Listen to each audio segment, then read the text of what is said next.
Welcome to the Chapter 53 homework review. Feel free to stop when needed and fill in any of your answers as we go. Number 1, compare and contrast population density and dispersion. Comparing both of these are measurements of a population within a particular boundary. Density is the number of individuals per unit area, and dispersion is the pattern or spacing among the individuals within that area. Identify and explain the dispersion patterns seen by organisms. First one here we can see is clumped, and as you can see there are about 5 to 7 organisms that are clumped around one particular thing. This could be a resource that is favorable for growing. This could be the way these organisms move in a pack, or they could be gathered together for protection. And this is the most common type of population dispersion that we'll see in nature. Next thing, there is uniform spacing or even spacing. So that's going to be fairly even throughout. So that's saying that all these organisms have a particular range of repulsion from one another. So they've established these kind of little boundaries around themselves that will allow them to utilize the resources they have. And oftentimes organisms that are territorial, they will be can be very aggressive towards protecting that particular area. Our last one here is random. See, there's no real pattern here, and this is fairly uncommon in nature. One of the major things here are wind-blown seeds. They kind of just land where they land. If the resources are there for them to germinate and grow, then they will. Number 3, one species of fish is highly territorial, while another lives in large schools. Predict and explain each species' likely pattern of dispersion. All right, we just discussed territorial. That's going to be even distribution, because they will have particular repulsion against others, and they have their little bubble that they want to live in. And those that live in large schools, those would be clumped. And you can see it in our picture of some tropical fish here. They're all in this little group here. All right, if there's just one fish out in the middle here, that's a much easier target to a predator than all of these fish together. They actually may appear to the predator species that it may just be one large fish rather than these individual ones. So clumped is definitely what we see in a school of fish. Increases the chances of survival. Describe what produces a type 1, 2, and 3 survivorship curve and give an example of each. Type 1, flat at the start with low deaths in the beginning and middle, sharp drop off with high rates of death at the old age. So large mammals, including us, you can see there is going to be max protection for those young. So they're going to survive and survive for quite a long time. And towards the end here, that's when high numbers of the death rate starts to increase. Type 2, there's a constant death rate over the lifespan. So we may see large numbers of young, and just as they grow, there's a constant death rate that will occur. All right, and there's a couple of examples. We have our little prairie dog here as one example. And our type 3 curve, this is a sharp drop at the first with very high death rates of young. So you can see, start off, it's a quick decrease in our population, and as time goes by, those that were best adapted, or maybe they're just lucky, but most of the time best adapted, they will survive and reproduce over time. And oftentimes it's going to be a large number with no care for no care for the young. So even just we think of a lot of plants that just disperse seeds, many of them aren't going to actually grow into mature trees, but the ones that do can continue that cycle. Number 5, contrast and compare 5 characteristics of R and K life history strategies. So K is referring to the carrying capacity. So this is density dependent.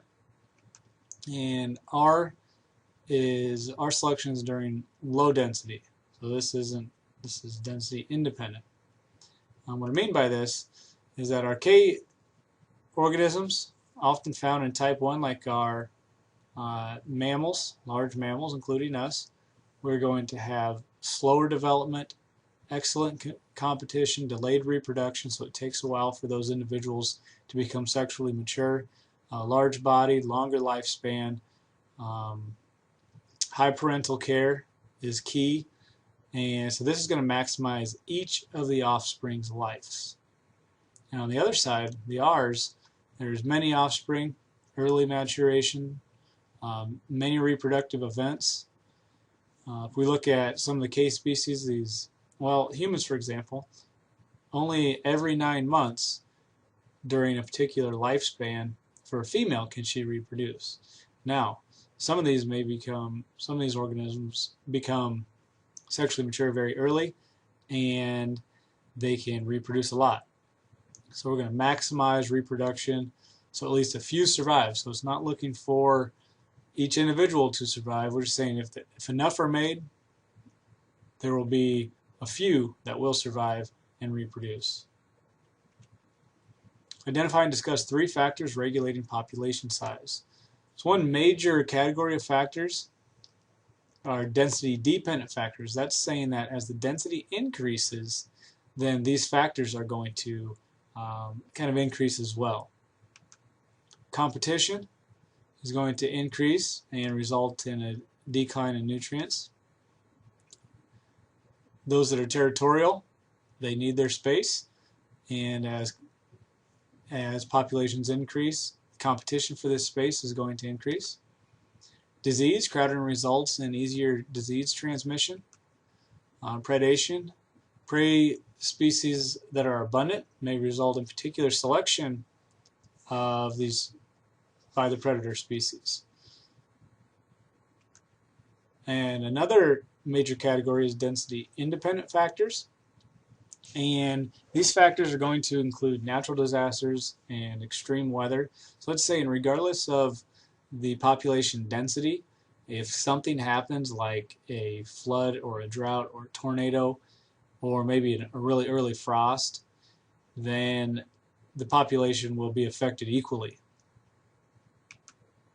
Number 7, animals that cannot find enough food or that experience other forms of stress may abandon their young to die. Explain the adaptive value, if any, of this behavior. This is going to be adaptive value. Okay, so the young, they're going to take a certain period of time for them to become matured sexually, and the adults are already there. So if the adults wait around and the young wait around, then both of them may end up dying. But if the parent actually leaves their young, they have a better chance of reproducing in the future than the young, even if the young survives and the parent dies. So it's kind of sounds a little selfish, but it is, and it does increase their chances of reproduction in the future. Number 8, endangered organisms usually have which life history strategy? Discuss why their life history strategy can contribute to their being endangered. So the life history pattern we're looking at is this repeated reproduction events with few offspring. Okay, the key things here are going to be few offspring each time. Okay, if there's very few offspring, then the endangered species will decline because their reproduction rate is much less than their death rate. When we look at the endangered species out there, many of them are threatened by habitat loss. So as habitat loss is very rapid right now, they aren't able to reproduce as fast as they're dying off because of their life history history strategy. Most pests have which life history strategy. Discuss why their life history strategy makes them good pests. So the life history pattern would be somewhere between intermediate and semiparity, semiparity. So this is a life history strategy that involves one-time reproductive events resulting in a high number of offspring. Why I say intermediate is because there may be several reproductive events, but those reproductive events also have a high number of offspring. Okay, similarity is looking for a really great example of this might be an annual plant that produces a lot of seeds. So the annual plant, they live for 1 year and release their seeds. They die off, the young can grow and do the same. All right, so pests reproduce at high rates and in mass quantities. This makes them good pests because it's hard to kill all of them. And we're not able to eliminate all of them. That leaves a chance for many of them to reproduce. So if they're able to reproduce very quickly, like a cockroach here, they can reproduce, and they reproduce a lot of eggs. That allows them to continue to survive. And even if there is pesticide that is used to kill them, some of them will be born with some of those adaptations, and that will increase their chances of survival, because even though this only kills 99.9% of pests, that 0.01% are kind of like super pests. So it's kind of the job of the chemists to figure out how can we continue to combat those super pests.